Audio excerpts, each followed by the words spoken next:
The U.S. Navy is facing a shipbuilding crisis. Submarines are years behind schedule, destroyers are over budget, and maintenance backlogs are growing. All of this amidst growing tensions with China in the region, such as Taiwan and the South China Sea.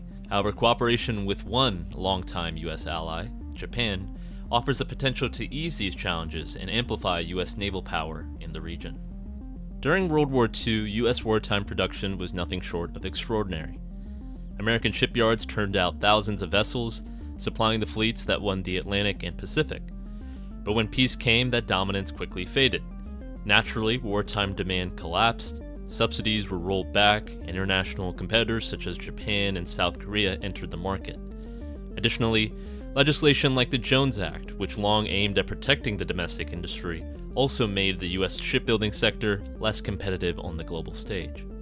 Of course, the United States doesn't need to dominate the global shipbuilding market to sustain its Navy, but today's industrial base is struggling to keep up, falling short in both building new ships and maintaining the ones already in service, and that shortfall has caught the attention of Washington.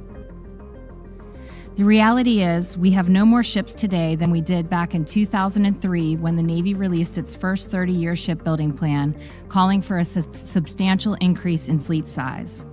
That's a serious problem, especially at a time when our near-peer adversaries are rapidly expanding their fleets and fielding advanced technologies that could shift the balance of power away from the United States. 2 decades ago, China was a minor player in global shipbuilding. Today, it's the world's leader, and its Navy, the People's Liberation Army Navy, is now the largest in the world. This transformation was intentional through aggressive state policies, industrial consolidation, and something called military-civil fusion. China has built a shipbuilding industry where the commercial and military sides are deliberately intertwined. The scale of this is exemplified by the fact that between 2019 and 2023, just 4 of China's top shipyards launched over 39 new warships and 19 million tons of commercial shipping. That's equivalent to the entire annual output of South Korea, the world's second largest shipbuilder. Commercial revenues are a crucial part of the system. In 2023, only about a quarter of China's state shipbuilding corporations' revenue came from defense contracts. The rest came from commercial orders, which in practice subsidize military shipbuilding by covering infrastructure, labor, and R&D. And the United States has taken notice. The U.S. Trade Representative released an investigation describing China's shipbuilding strategy as unreasonable and a direct burden on U.S. commerce. Proposed measures have included new fees on Chinese maritime operators. However, even if those policies level the playing field in trade, they don't fix the United States' own problem, a shipbuilding base that is already overstretched, slow, and falling further behind. The United States has begun pouring significant funds into revitalizing the shipbuilding sector.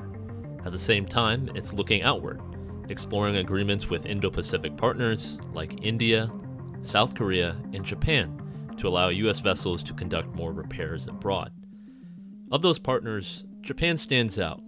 American ships have long conducted routine repairs at U.S. naval bases in Yokosuka and Sasebo, and Japan's shipbuilding sector, still the third largest in the world, offers both the experience and the industrial base to take on more. So far, cooperation has been limited. By law, only U.S. ships home-ported in Japan are eligible for maintenance there, and even then, not full overhauls.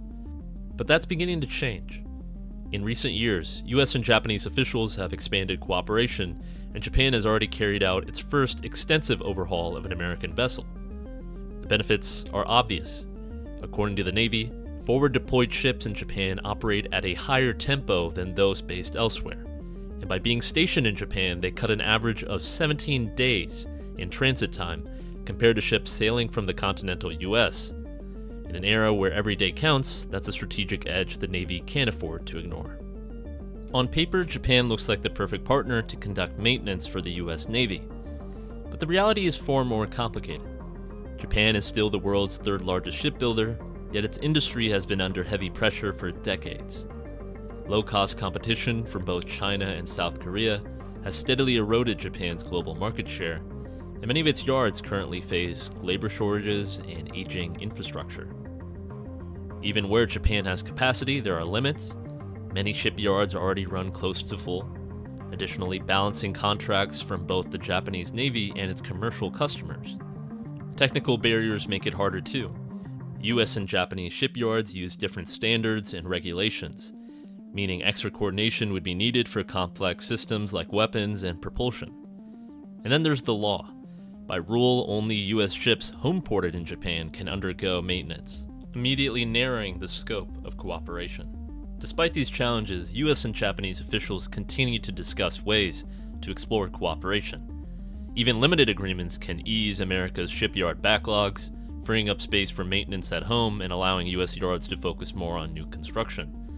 But this kind of collaboration is just one piece of a much larger puzzle. Revitalizing America's shipbuilding base will take more than foreign partnerships. It will require sustained attention and investment. That attention has grown in recent years, reaching the highest levels of government. In fact, it's even become part of presidential addresses to Congress. The message is unmistakable. America's shipbuilding base is seen as vital to its security and its role in the Pacific. To boost our defense industrial base, we are also going to resurrect the American shipbuilding industry, including commercial shipbuilding and military shipbuilding.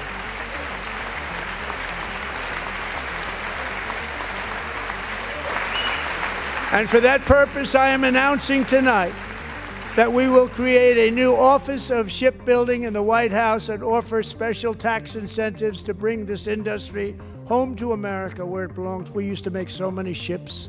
We don't make them anymore very much, but we're going to make them very fast, very soon. It will have a huge impact. Whether the United States and its allies can move fast enough to meet that challenge remains the real question.